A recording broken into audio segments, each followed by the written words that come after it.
Hey, my name is Danya Shakaroun. I'm one of the first-year pulmonary critical care fellows, and today I will be discussing pulmonary complications of sickle cell disease. I have no disclosures. We will be talking today. I'll give you an overview of sickle cell disease. We'll talk a bit about the burden of sickle cell disease, and then we'll talk about the different pulmonary complications, including acute chest syndrome, restrictive lung disease, and other complications. So as we know, sickle cell disease is caused by a single point mutation in the gene encoding the beta globin chain of hemoglobin. And that leads to the substitution of valine for glutamic acid as the sixth amino acid of the beta globin chain. Sickle cell disease is not one kind of disease. Like, we have different types. The most common one, the one that we see the most, is sickle cell anemia. And that is caused by homozygous sickle mutation. So patients have hemoglobin SS. Another common disease is sickle C disease. And in sickle C disease, patients have, they are heterozygous for sickle mutation and hemoglobin C. And hemoglobin C is caused by the substitution actually of lysine for glutamic acid at the sixth amino acid. There are different types of sickle cell disease as well, including sickle beta plus thalassemia and sickle beta 0 thalassemia. These are not as common. And beta plus thalassemia, they're usually decreased production of the beta globin. In sickle 0, there's like absent production. And there are like less common ones that we don't see much, sickle D disease, E, and sickle O disease. Now, just as a general rule, individuals with sickle cell anemia, like hemoglobin SS, and sickle beta 0 thalassemia, they have more severe manifestations than those with sickle C disease and the rest of the sickle diseases. And as you all know, inheritance of sickle cell disease is autosomal recessive. Now, the problem with sickle cell disease is that hemoglobin S is much less soluble than hemoglobin A when it gets deoxygenated. So deoxygenated sickle hemoglobin polymerizes into those sheets of elongated rope-like fibers. And that causes distortion of the RBC into this classic sickle shape that we are familiar with. And those like sickled RBCs, they're rigid, they're dense, they get entrapped into the microcirculation, and that produces the ischemia, reperfusion energy, as well as like all this inflammatory response, thrombotic response, and like some oxidant stress. And as we talked about this polymerization, that eventually leads to the damage of the membrane. And it depletes RBC energy stores. And that leads to the chronic anemia that we see, the chronic hemolysis, and the chronic anemia that we also see. Sickle cell disease affects multiple organs, and complications usually start from childhood, as we see here, and they extend through adulthood. People with sickle cell disease, they have significantly reduced life expectancy. However, this life expectancy has improved for children with sickle cell disease, and that's mainly because of universal newborn screening, infection prevention, and comprehensive care. The only issue is like life expectancy for adults has not improved as much. And as you can see here, the most common causes of death in sickle cell disease, cardiopulmonary disease comes first. This is just a table from UpToDate that shows the extent of the clinical manifestations of sickle cell disease, and you can see it almost affects every single organ. Our talk today will be focusing on the acute and the chronic pulmonary complications.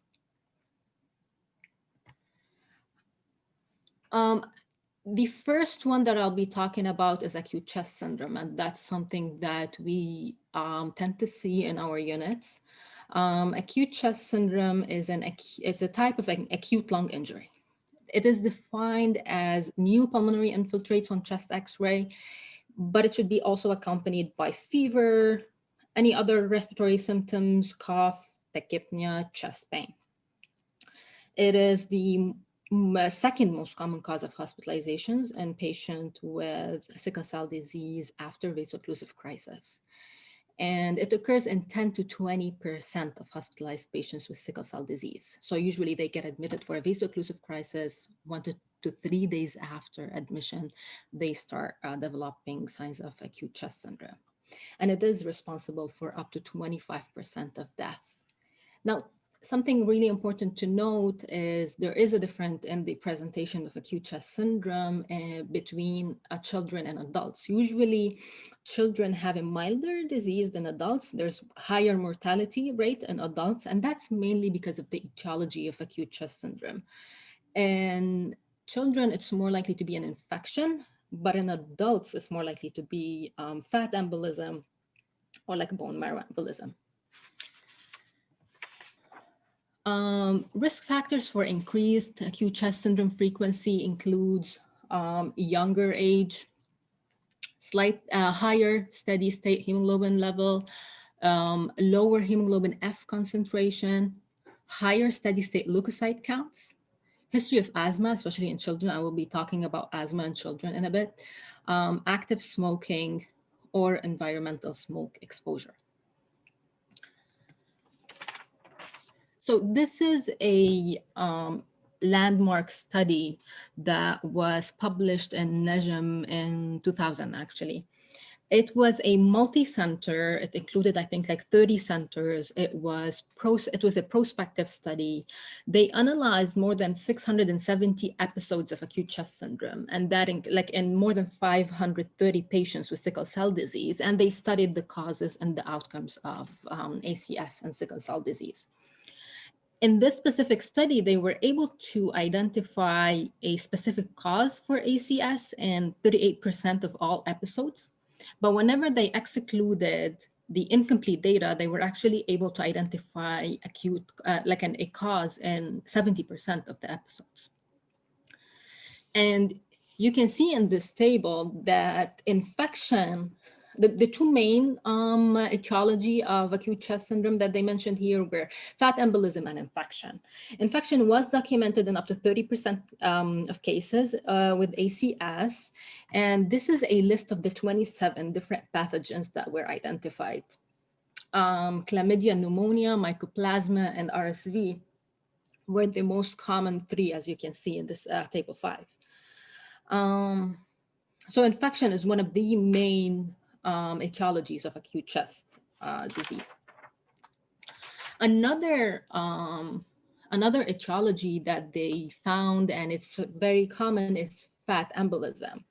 And what happens usually in patients is whenever they're admitted with vaso-occlusive crisis, especially involving like multiple bones, especially like the pelvis and the femur, that results in infarction and edema of the marrow compartment. So what happens is necrosis happens, and the contents of the bone marrow, including fat, cells, even bony specules, they access the bloodstream and they go to the lungs. And whenever they lodge in the lung vasculature, that causes direct cellular occlusion, inflammation, and the acute hypoxia that we see in acute chest syndrome. Clinical manifestations include abrupt multi-organ failure, ARDS picture, acute increases in pulmonary arterial pressure, and we'll be talking about this also in the upcoming slides. Evidence of hepatopathy, change in mental status, thrombocytopenia, and coagulopathy.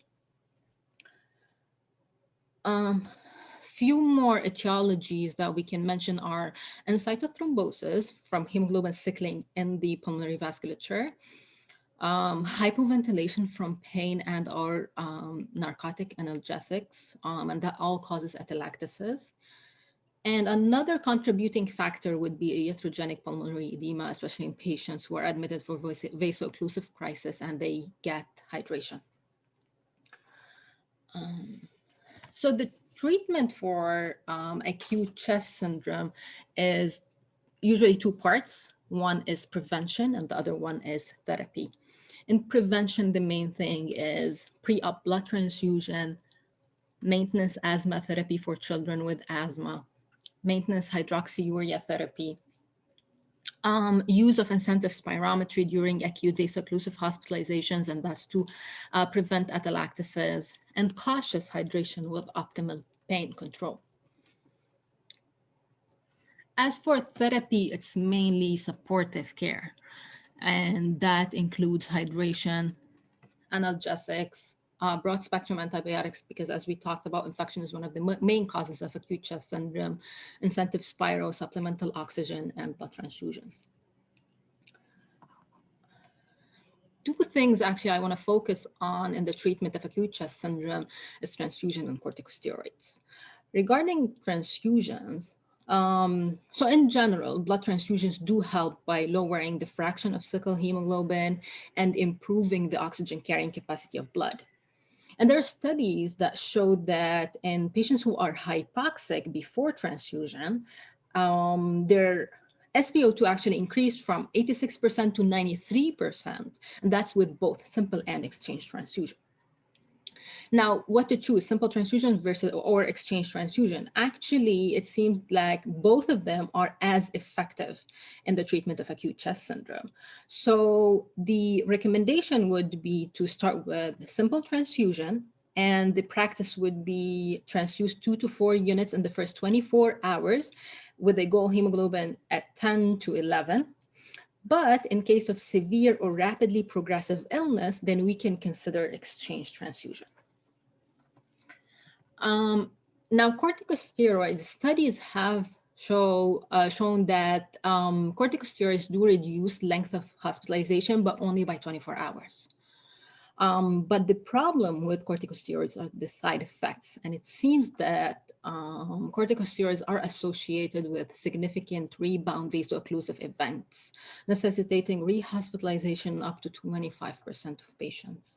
And because of that, because of the risk of avascular necrosis, because of some association between corticosteroids and hemorrhagic strokes, there's not much enthusiasm regarding like the use of corticosteroids in patients with sickle cell disease. So the current recommendation is not to use corticosteroids in acute chest syndrome. Just to know the other, like they've studied nitric oxide, they studied a non-invasive ventilation, but none showed any benefit in acute chest syndrome. Another disease or pulmonary complication is restrictive lung disease. And previously, it was referred to as sickle cell chronic lung disease. And it's caused by repetitive episodes of acute chest syndrome. And that leads to lung fibrosis, and it happens mainly in the lung bases. And as you can see here, we have those subpleural honeycombing fibrosis. PFTs usually show a restrictive pattern with decreased DLCO. There's no specific treatment of fibrosis and sickle cell disease patients, but usually we need to focus on the avoidance of future ACS episodes. Now, since we're talking about restrictive lung disease and PFTs, it's important to note that in adults, only obstructive disease with or without restrictive disease occurs in only 3% of the patients. All the rest have a mainly restrictive pattern, and that is versus children, where children, it's mainly obstructive pattern of abnormality on PFTs. And one of the main reasons why is because of asthma in children. It's common in patients with sickle cell disease, particularly among children and adolescents. Multiple studies have shown that patients with sickle cell disease and asthma appear to be at increased risk for acute chest syndrome and pain crisis.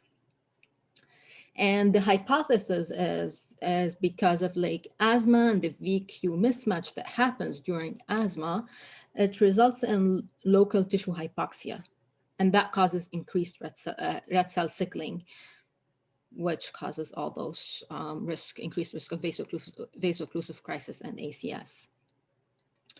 Hence, asthma is associated with increased mortality in sickle cell disease. Now, the treatment is similar to asthma treatment in non-sickle cell disease.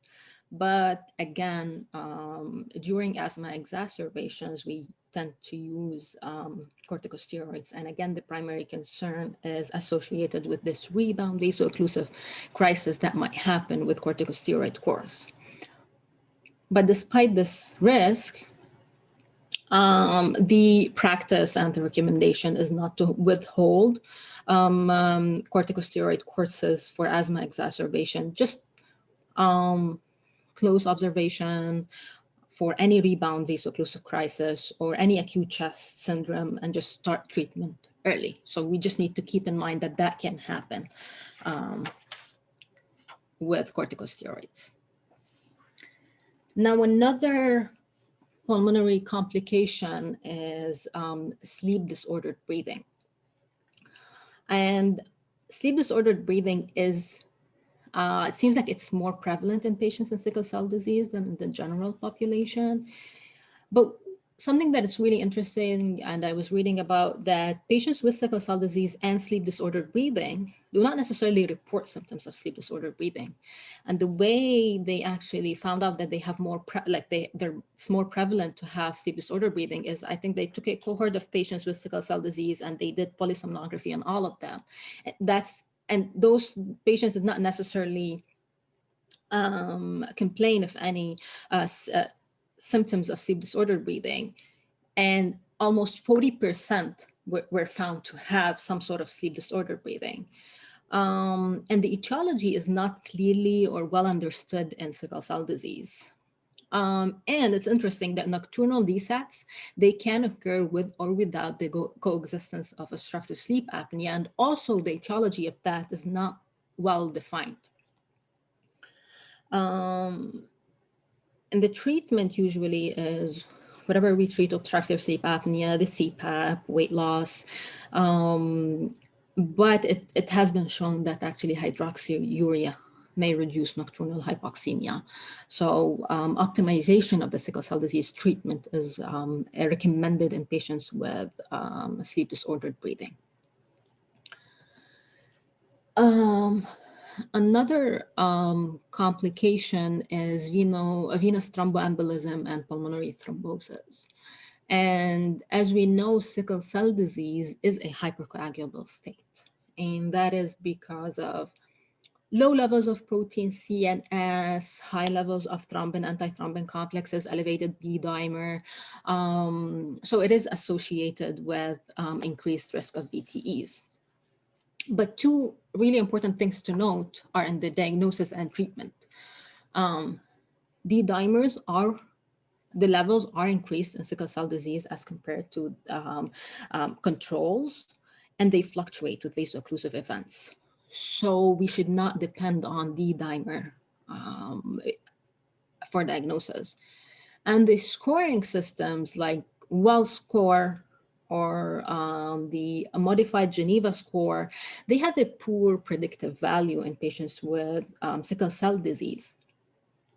And the reason behind that is the overlap between the signs used in the scoring system for VTE and the characteristic features of acute chest syndrome. So these are two things to keep in mind in patients with sickle cell disease. We cannot really depend on D-dimer. We cannot really depend on the scoring system. And another thing that is different is the recommendation is because of this ongoing thrombotic risk in these patients, and because of the high rate of recurrence, the practice is lifelong anticoagulation after first-time VTE in sickle cell patients without any contraindication. So that's something different than the general population, as they recommend lifelong anticoagulation. Now, the rest of my presentation will be focusing on pulmonary hypertension and sickle cell disease.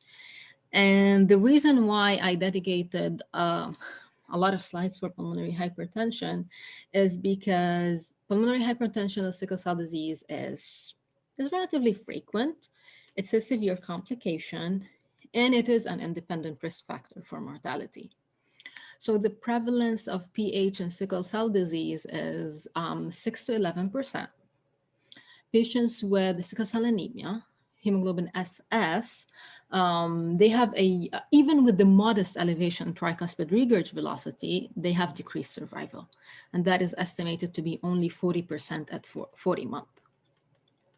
There was this study by Castro and his colleagues, and it showed that despite much lower mean pulmonary artery pressure in patients with sickle cell disease as compared with patients with, like, let's say, pulmonary arterial hypertension, the mortality was very high.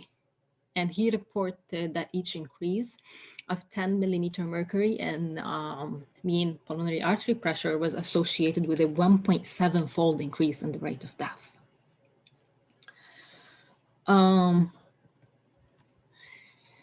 It is elevated or increased tricuspid regurg jet velocity of more than 2.5, elevated BNP, and pH measured by right heart cath are all considered independent risk factors for mortality in adults with sickle cell disease. And to note that pH and sickle cell disease is placed in group 5.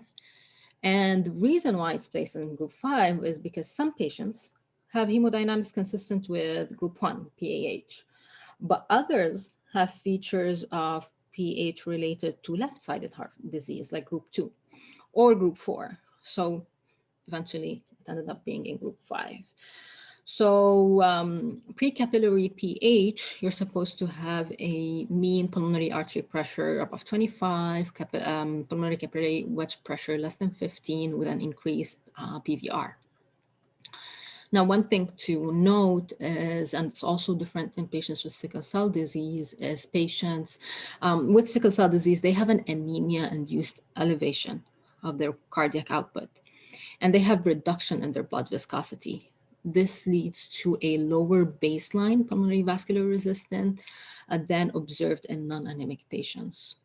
So usually the practice is to consider a pulmonary vascular resistance higher than 2 Wood's unit as an elevated pulmonary vascular resistance.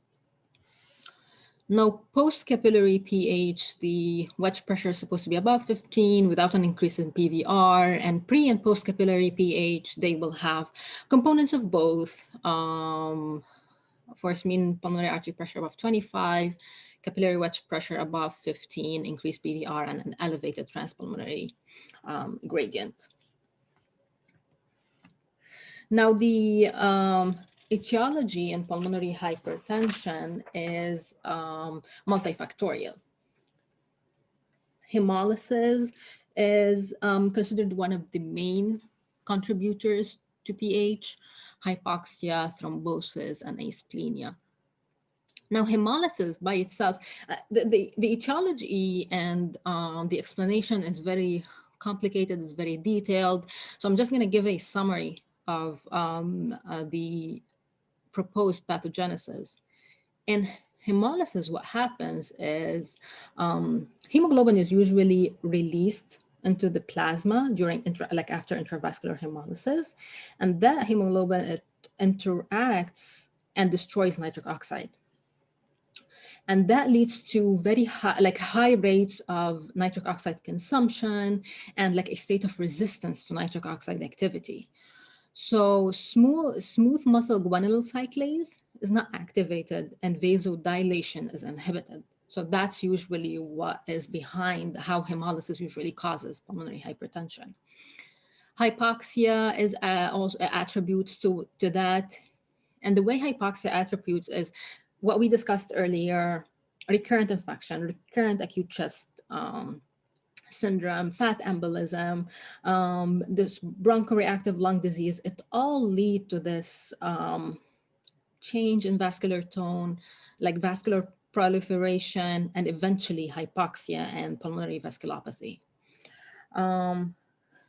Thrombosis itself is also a contributor.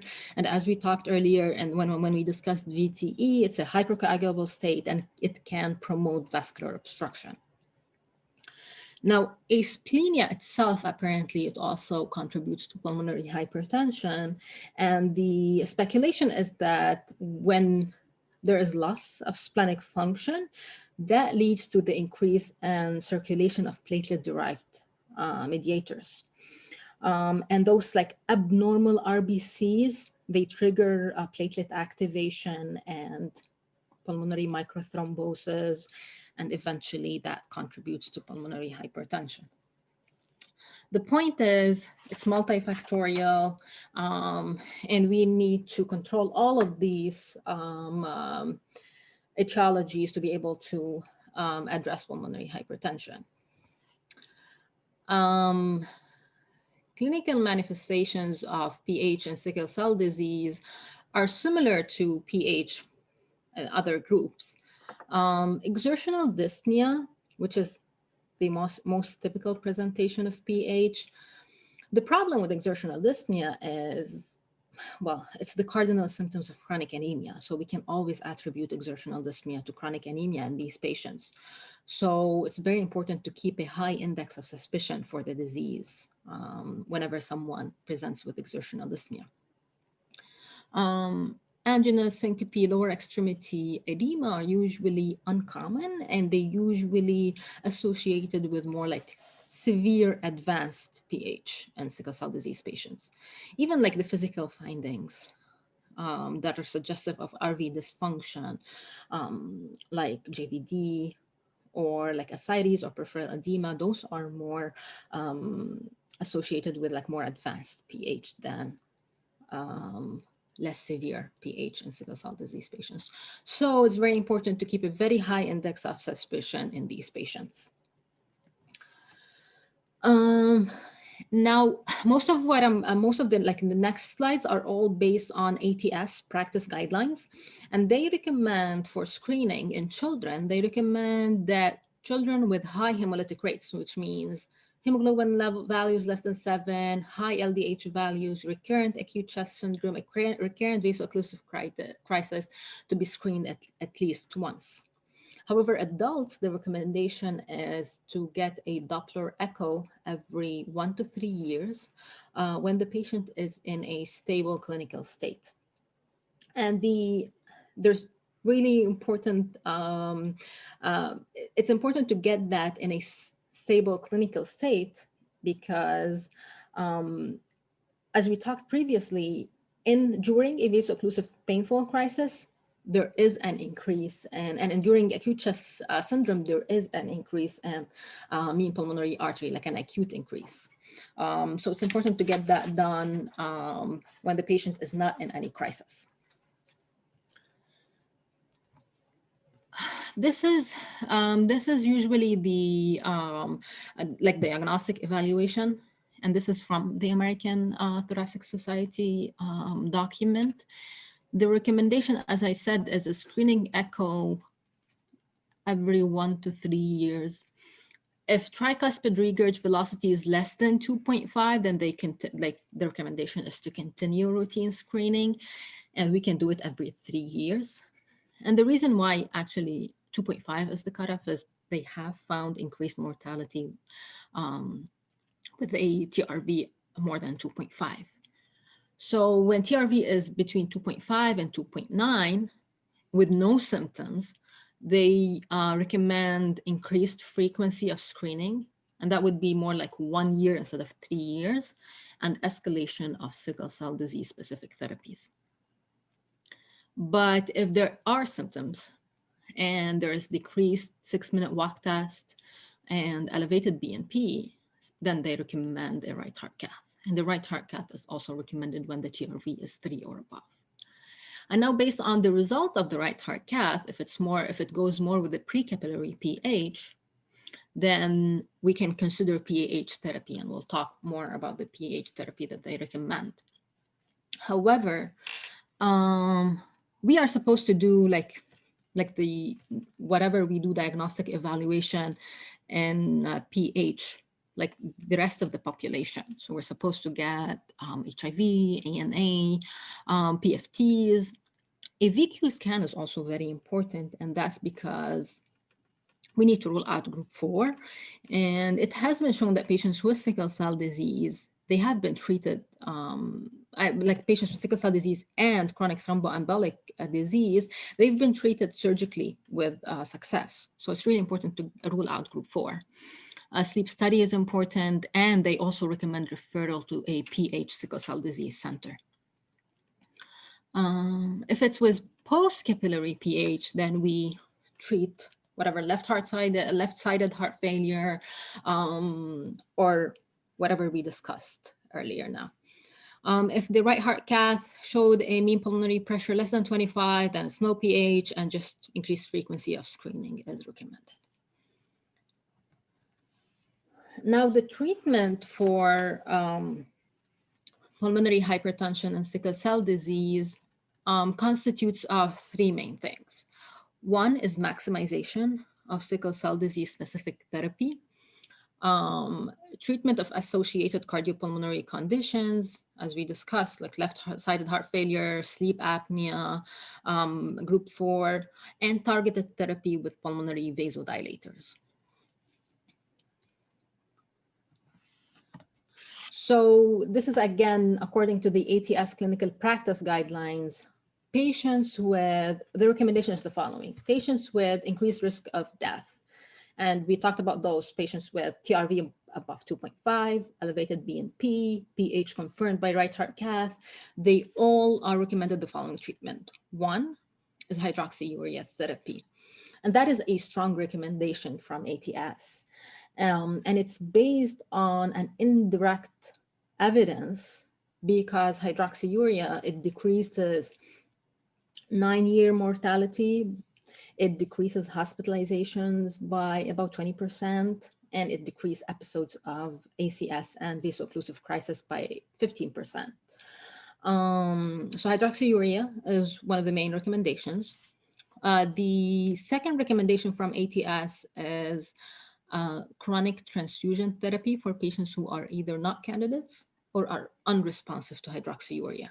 And that is a weak recommendation. And also, the evidence is like chronic transfusion, it decreased the incidence of strokes, vaso-occlusive crisis, and ACS that all worsen pulmonary hypertension. In patients with PH, VTE, and no risk factors for bleeding, the recommendation is indefinite anticoagulant therapy.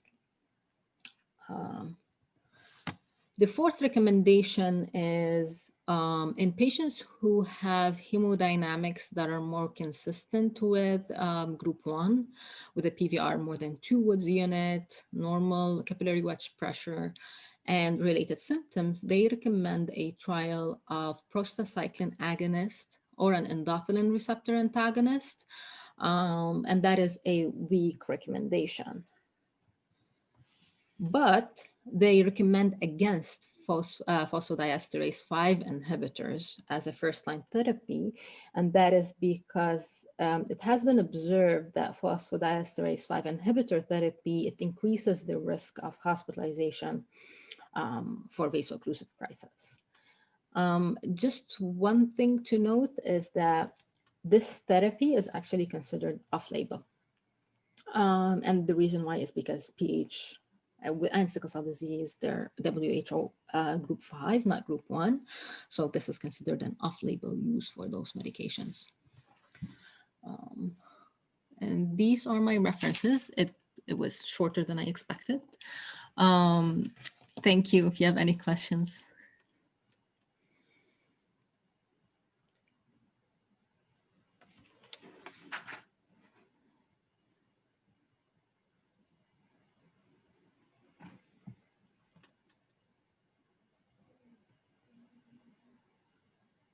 I guess no questions.